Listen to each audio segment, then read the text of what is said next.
ఈరోజు గోళ్ళ హరిప్రసాద్ ఛార్జ్ తీసుకొని 2 months అయింది అనుకుంటాను.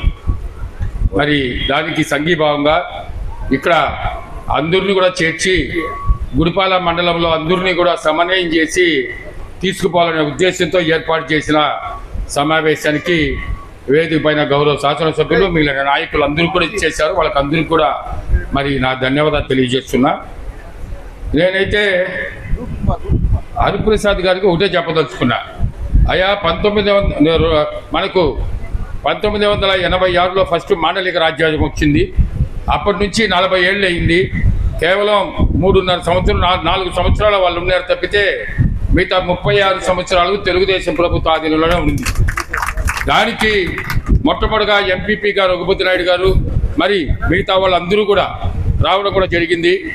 ఈరోజు ఈ పక్కన మండల ఆఫీస్ కానీ ఎంపీపీ ఆఫీస్ కానీ ఉంది అంటే రఘుపతి నాయుడు గారు దగ్గరుండి చేపించాడు. అది మేము అందరూ కూడా వచ్చాం. పెద్ద గుట్టగా ఉంది. దీని పైన కడితే ఏదో బంజారా హిల్స్లో జూబ్లీ హిల్స్లో ఉన్న విధంగా ఉంటుందండి. మరి రోడ్లు చాలా బ్రహ్మాండంగా కనిపిస్తుంది. అంటే అన్నీ కూడా ఇక్కడ ఎంపీపీ ఆఫీసు, మరి ఎంఆర్ఓ ఆఫీసు, ఇది మన ప్రైమరీ హెల్త్ సెంటర్లు అన్నీ కూడా ఇక్కడే పెట్టి ఆ గుట్ట పైన బ్రహ్మాండంగా చేశారు. నిజంగా ఆయన ఎప్పుడు కూడా మనం తలుచుకోవాల్సిన అవసరం ఉంది. జిల్లా పరిషత్కి వస్తే శ్రీనాథ్ రెడ్డి గారు చైర్మన్గా ఉంటే ప్రతి ఒక్కటి ఆయన శ్రీనాథ్ రెడ్డిని మెప్పించి ఈ మండలంలో స్కూల్స్ కానీ రోడ్స్ కానీ అన్నీ కూడా తేవడం కూడా జరిగింది. ఆ విధంగా మరి రాబోయే దాంట్లో కూడా మన ఎంపీపీ జెడ్పీటీసీలు అన్నీ గెలిపించుకుంటే తప్పకుండా ఈ మండలంలో కూడా ఎక్కువ భవిష్యత్తు ఉంటుంది. మీకు ఇంకోటి చెప్పాలా వద్దా అని కూడా ఆలోచిస్తున్నా. రేపు ఈ మండలం కూడా ఒక సపరేట్గా కాన్స్టిట్యున్సీగా తయారు కాబోతుంది.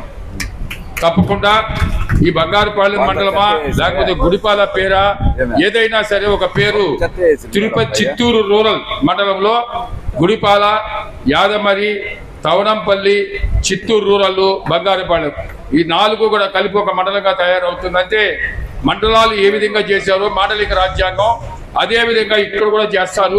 తప్పకుండా ఇంకా కొంచెం మీకు అందుబాటులో ఉండే విధంగా మరి 1,60,000 1,50,000కే ఒక కాన్స్టిట్యున్సీ వస్తుంది. తప్పకుండా మనకి మరి జగన్మోహన్తో పాటు ఇంకొక ఎమ్మెల్యే కూడా మనకు ఉంటారు. ఎందుకంటే ఆయన సొంతూరు గుడిపాలైనా మరి చిత్తూరులో ఉండినా మరి ఈ కాన్స్టిట్యున్సీ కూడా మరి ఆయనకు అండదండలు ఉంటుందని కూడా ఈ సందర్భంగా తెలియజేస్తూ మరి 2029లో వస్తుంది అనుకున్నాం. కానీ అది మళ్ళీ మహిళా రిజర్వేషన్ లేట్ అయ్యి ఉంది. మరి ఇప్పుడే కూడా మన మణి గారు చెప్పారు వాళ్ళు 3 మహిళలా ఇంకెవరు కాదా అని. అది ఏమనేది చిత్తూరు జిల్లా నుంచే మహిళలంతా కూడా చేసి చూపిస్తారు. మహిళల ప్రాబ్లం ఎంత ఉంది, మా రిజర్వేషన్ పోగొట్టిన ప్రభుత్వాన్ని తీసుకురాము అని శపథం చేసి ఈరోజు వాళ్ళు కార్యరంగంలోకి దిగుతారని కూడా ఈ సందర్భంగా తెలియజేస్తూ ఈ అవకాశం ఇచ్చిన మీకు అందరూ కూడా ధన్యవాదాలు తెలియజేస్తూ మరొకసారి హరిప్రసాద్ గారిని ఈ ఉన్న 4 నెలల్లో అందరికీ బాగా అందుబాటులో ఉండి చేయాలని నేను కోరుకుంటూ విరమించుకుంటున్నా. జై హింద్, జై తెలుగుదేశం, జై జన్మభూమి.